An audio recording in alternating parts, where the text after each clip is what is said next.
जितना भी देखे थे वो सबसे आसान यही है।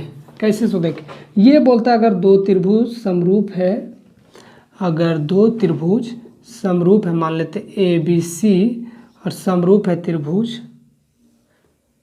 पी क्यू आर, ये दोनों मान लेते हैं हम समरूप है। क्या बोलता है कि ट्रायंगल ए बी सी समरूप है ट्रायंगल पी क्यू आर। तो ये क्या बोलता है, देखिए ये बोलता है कि एरिया, एरिया मतलब क्षेत्रफल, क्षेत्रफल तो पता है ना, ये जो तीनों साइड से जो ये भाग घिरा हुआ है इसको हम लोग क्षेत्रफल बोलते हैं, इसको हम लोग एरिया बोलते हैं। तो त्रिभुज क्षेत्रफल ABC, त्रिभुज ABC का क्षेत्रफल ABC और क्षेत्रफल किसका PQR का अनुपात, इनके दो संगत भुजाओं का अनुपात के स्क्वायर का बराबर होता है। तो दो इनकी संगत भुजाएं हो सकती है AB बटा PQ, इनके अनुपात के स्क्वायर के बराबर होती है। या तो हम लिख सकते हैं AC बटा PR का स्क्वायर और थर्ड BC बटा QR के स्क्वायर के बराबर होता है। ठीक है, हम देखिए कहने का मतलब है कि ये दोनों का, अगर मान लीजिए दोनों का क्षेत्रफल है, ये दोनों का जो क्षेत्रफल है उसका अगर अनुपात निकालते हैं तो किसके बराबर होगा, इनकी संगत भुजाओं के अनुपात के स्क्वायर के बराबर होगा। यानी कि कहने का मतलब देखिए क्षेत्रफल को हम लोग एरिया लिख सकते हैं। ठीक है, तो एरिया इस ट्रायंगल ABC और एरिया ट्रायंगल PQR, ये जो होगा हो सकता है कि देखिए संगत भुजा में कोई भी ले सकते हैं, या तो AB बटा PQ, AC बटा PR या BC बटा QR, किसी का भी स्क्वायर का अनुपात का स्क्वायर करेंगे तो बराबर होगा किसका, इन दोनों का एरिया के अनुपात के बराबर होता है। तो AB बटा PQ का स्क्वायर जो है इनकी एरिया के अनुपात के बराबर होगा। ठीक है, दूसरा चीज़ ये भी लिख सकते हैं हम कि एरिया ट्रायंगल ABC और एरिया ट्रायंगल PQR का जो अनुपात होता है, अभी AB बटा PQ लिख लिए क्योंकि हमको ये तीनों का अनुपात बराबर होता है, तो हम AB बटा PQ का स्क्वायर लिखें, या तो AC बटा PR के स्क्वायर के बराबर लिखें, या तो लिख सकते हैं थर्ड एरिया ट्रायंगल ABC का अनुपात, ट्रायंगल ABC त्रिभुज और एरिया त्रिभुज PQR का अनुपात, ये दोनों का अनुपात BC बटा QR के स्क्वायर के बराबर है। ठीक है, तो आपका 6.3 टोटल इसी पे बेस है। आपके पास क्या होगा, एरिया दिया रहेगा, बोलेगा इनकी संगत भुजा का अनुपात निकालिए, संगत भुजा दिया रहेगा और बोलेगा क्या निकालिए आप, क्षेत्रफल का अनुपात निकालें या तो क्षेत्रफल निकालें। तो आपको इसी इक्वेशन को बिठाकर टोटल सॉल्व कर देना है कि दोनों त्रिभुज का अनुपात का क्षेत्र, जिनके दोनों त्रिभुजों का क्षेत्रफल का अनुपात उनकी संगत भुजाओं का अनुपात के स्क्वायर के बराबर होता है। ठीक है, तो आपका 6.3 भी कॉन्सेप्ट क्लियर हो गया। ठीक है, अब मान लेते अगर देखिए समझिए, अगर मान लीजिए इसका क्षेत्रफल दे रखा 25, इसका दे रखा 5, बोलेगा इनका संगत भुजा का अनुपात क्या होगा, इनकी संगत भुजाओं का अनुपात क्या होगा। तो अभी थोड़ा सा इसमें तो नहीं बनेगा, थोड़ा सा आ जाएगा रूट में। समझ लीजिए कि अगर मान लेते हैं ये वाला 100 है और ये वाला 25 है, समझिए हमारे पास दोनों त्रिभुज का क्षेत्रफल दे रखा है, तो कैसे बनाएंगे, उनकी संगत भुजा का अनुपात पूछा है तो हम कैसे निकालेंगे, हमको दोनों त्रिभुज का क्षेत्रफल दिया हुआ है, हम लिख देंगे एरिया ट्रायंगल ABC और ट्रायंगल एरिया त्रिभुज PQR का दे रखा है।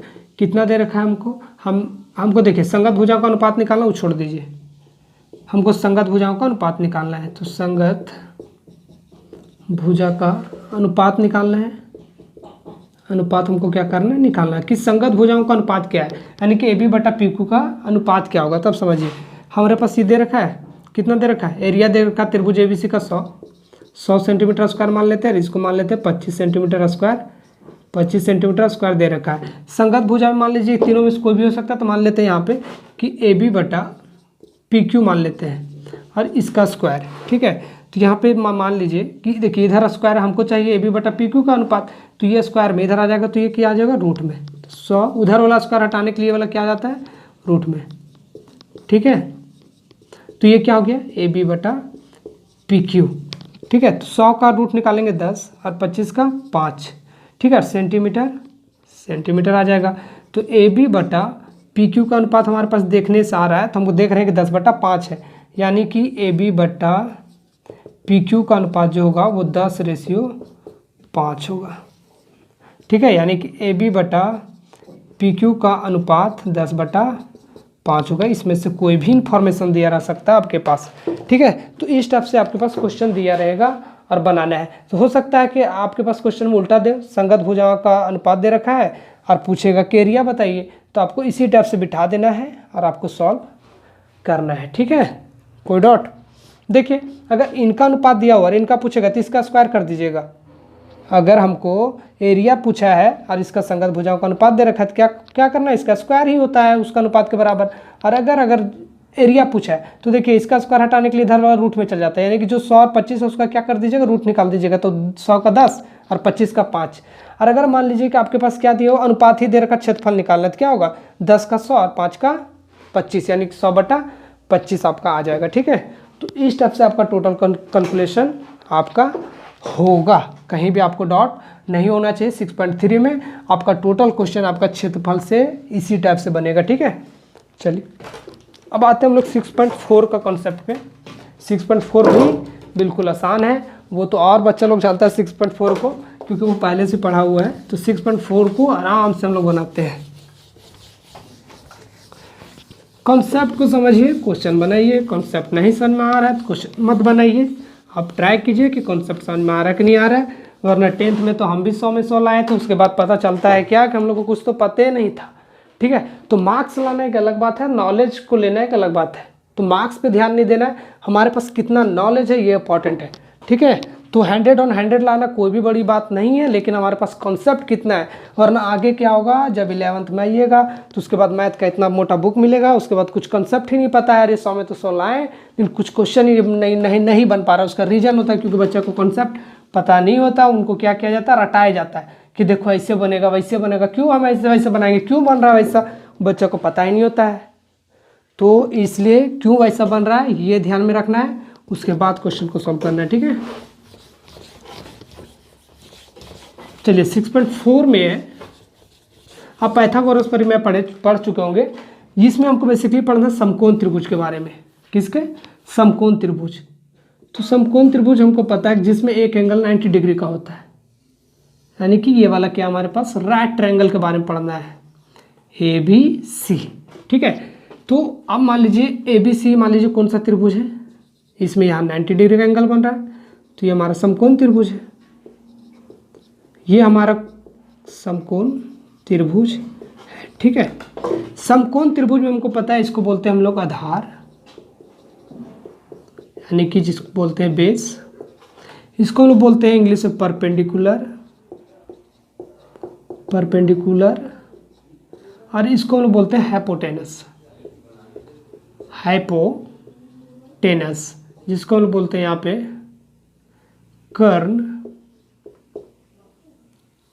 और इसको बोलते हैं हम लोग लंब। ठीक है, तो आपको पता है कि इधर हम लोग बोलते हैं बेस, इधर परपेंडिकुलर, ये हाइपोटेनस। ठीक है, तो अब ध्यान से देखते होंगे कि समकोण त्रिभुज में यानी कि राइट ट्रायंगल में, इसको हम लोग क्या बोलते हैं इंग्लिश में, राइट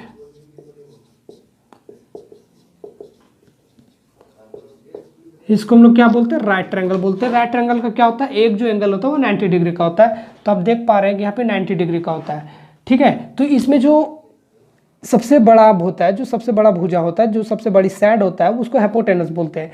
और जो ये लंब खड़ा हुआ है सीधा बेस पे, उसको हम लोग बोलते हैं परपेंडिकुलर यानी कि लंब, और जो नीचे है वो हमारा आधार है, उसको हम लोग बोलते हैं बेस। तो हमको इसमें पाइथागोरस प्रमेय बोलता है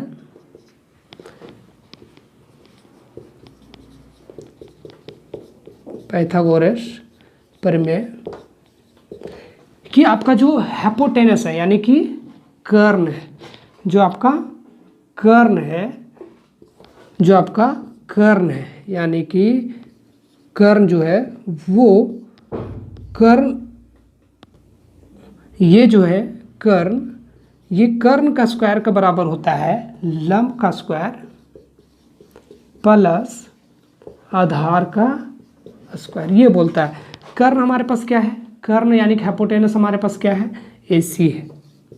यानी कि AC स्क्वायर, लंब हमारे पास क्या है AB, यानी कि AB का स्क्वायर प्लस आधार हमारे पास क्या है, आधार हमारे पास BC है। तो अब देख पा रहे होंगे कि हम लिख सकते हैं कि AC स्क्वायर बराबर होता है AB square plus BC square. अब इसमें आपको मान लीजिए कि 2 ठो दे रखा है, तीसरा पूछेगा, क्या करेगा, पूछेगा। ठीक है, तो मान लीजिए ये वाला 4 है, मान लीजिए ये वाला 4 है और ये वाला 3 है और आपको ये वाला पूछा है, तो हमको पता है कि क्या कर्ण स्क्वायर बराबर क्या होता है, लंब स्क्वायर प्लस आधार स्क्वायर। तो हम बना देंगे, चलिए बनाते हैं। हम क्या लिख सकते हैं, AC का स्क्वायर बराबर AB स्क्वायर प्लस BC का स्क्वायर, क्योंकि क्या बोलता है पाइथागोरस प्रमेय कि समकोण त्रिभुज में कर्ण के स्क्वायर के बराबर होता है लंब का स्क्वायर प्लस आधार का स्क्वायर। ठीक है, तो AC तो हमको पता नहीं है, AC का स्क्वायर पता नहीं है, लेकिन AB हमको पता है, AB हमारे पास पता है 4 सेंटीमीटर का स्क्वायर कर देंगे, प्लस BC पता है 3 सेंटीमीटर का स्क्वायर। ठीक है, तो हमको निकालना है AC का स्क्वायर, तो 4 का कितना 16 centimetre square plus 3 3 9 centimetre square. अब देखिए हमको चाहिए AC, ना चाहिए AC स्क्वायर, तो इसका स्क्वायर हटाने के लिए इसको डाल देंगे रूट में। 16 और 9 कितना होता है 25, तो हो जाएगा 25 सेंटीमीटर स्क्वायर। हमको क्या चाहिए AC, तो ये 25 का रूट कितना होता है 5 और सेंटीमीटर स्क्वायर का एक ठो निकलेगा सेंटीमीटर, यानी कि AC हमारे पास जो है वो 5 सेंटीमीटर है। अब बोलिए कहीं कोई दिक्कत, अब बोलिए ये बनाने बोला है, तो ये तो हम लोग पहले भी जान रहे हैं, तो ये आपका 6.5 में है, आपका कौन सा ये 6.5 का कॉन्सेप्ट क्लियर है, क्योंकि related to right triangle total question आपका 6.5 में दे रखा है। ठीक है, तो थोड़ा सा और इसमें कुछ कंसेप्ट है उसको भी हम क्लियर कर देते हैं। ये तो आपका हो गया फार्मूला।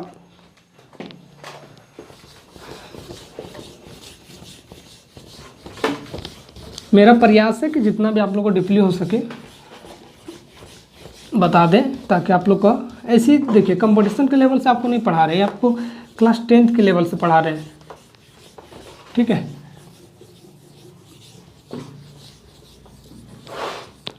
अगर और डीपली पढ़ना है तो हमारा एक और चलता है क्लास, वो चलता है किसका, कंपटीशन का।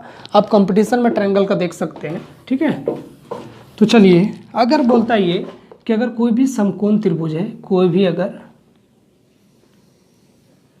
समकोण त्रिभुज है, मान लेते हैं ABC और इनका शीर्ष, अब बात होता है शीर्ष, तो इसमें शीर्ष कौन है, देखिए ये वाला, इसको हम बोलते हैं शीर्ष। क्या बोलते हैं, शीर्ष। इसी को हम लोग इंग्लिश में बोलते हैं वर्टेक्स। क्या बोलते हैं, वर्टेक्स। ये देखिए जहाँ पे दोनों लाइन मीट कर रहा है उसी को हम बोलते हैं शीर्ष। ठीक है, शीर्ष यानी कि इसको हम बोलते हैं वर्टेक्स। तो त्रिभुज में कितने वर्टेक्स होंगे, 3 होंगे। यहाँ पे हमारे पास, इसको भी हम लोग क्या बोलते हैं, शीर्ष। अब ये क्या बोलता है कि कोई भी अगर शीर्ष से जो उसका एंगल है उसको समद्विभाजक यानी 2 बराबर भागों में बांट के कोई भी अगर रेखा खींची जाती है और परपेंडिकुलर कोई अन्य भुजा पे जाकर मिलती है, ठीक है, तो क्या करते हैं, उनको 2 बराबर भागों में बांटेगी। जैसे देखिए अब मान लीजिए ये वाला है, ये शीर्ष, इससे अगर हम सीधा अगर एक लाइन खींचते हैं तो ये देखिए ये वाला जो है इसको 2 बराबर भागों में बांट देगी। कहने का मतलब है AD बराबर, या सी बच गया, क्या होगा, AD बराबर DC होगा। ठीक है, ये कॉन्सेप्ट आपको क्वेश्चन सॉल्व करने में बोलेगा, बताएगा, मतलब सॉल्व करने में हेल्प करेगा। ठीक है, दूसरा चीज़ क्या होता है, दूसरा चीज़ कि ये जो है ये जो लंब है, क्या लंब किस पे है, BD जो लंब है हमारा, BD जो लंब है, इसको मतलब परपेंडिकुलर का इस टाइप से लोग डिनोट करते हैं। BD लंब है किस पे, AC पे। किस पे है, AC पे। तो जब इस टाइप से होता है, तो जो देखिए क्या होगा इसके बराबर, तो हम लिख सकते हैं कि BD का स्क्वायर, देखिए BD का जो स्क्वायर होता है वो AD इंटू DC के बराबर होता है। 2 कंसेप्ट हम देखें, पहले तो ये 2 बराबर भागों में बांटेगा, दूसरा क्या कि जो लंब का स्क्वायर करते हैं BD का स्क्वायर अगर हम कर दें तो किसके बराबर होगा, AD इंटू DC के बराबर होगा। तो पहली बात की है, इसको AD बटा DC में डिवाइड कर देगा, दूसरा हम लंब के स्क्वायर बराबर क्या होगा, AD इंटू DC होगा। ठीक है, तो आपका टोटल कॉन्सेप्ट 6.5 का भी क्या हो गया, क्लियर हो गया है। अब हमको देखना 6.4 थोड़ा सा छूट गया था कि हम कब किसी त्रिभुज को बोलेंगे कि वो समरूप है। तो आपको पता होगा कि क्लास 9th में भी हम लोग बोलते थे कि कोई भी त्रिभुज कब समरूप है, तो याद होगा आप लोग बोलते थे कौन कौन कौन, त्रिभुजा भुजा भुजा, कौन भुजा एंगल, ये सब बात करते थे। उसी टाइप से यहाँ भी आपके पास दे रखा है, आपको बोलना है कि कब उसको प्रूव करना है, बताना है कि ये समरूप होगा या तो नहीं होगा। वो कौन सा है? 6.4 में। ठीक है, तो चलिए 6.4 में आते हैं हम लोग।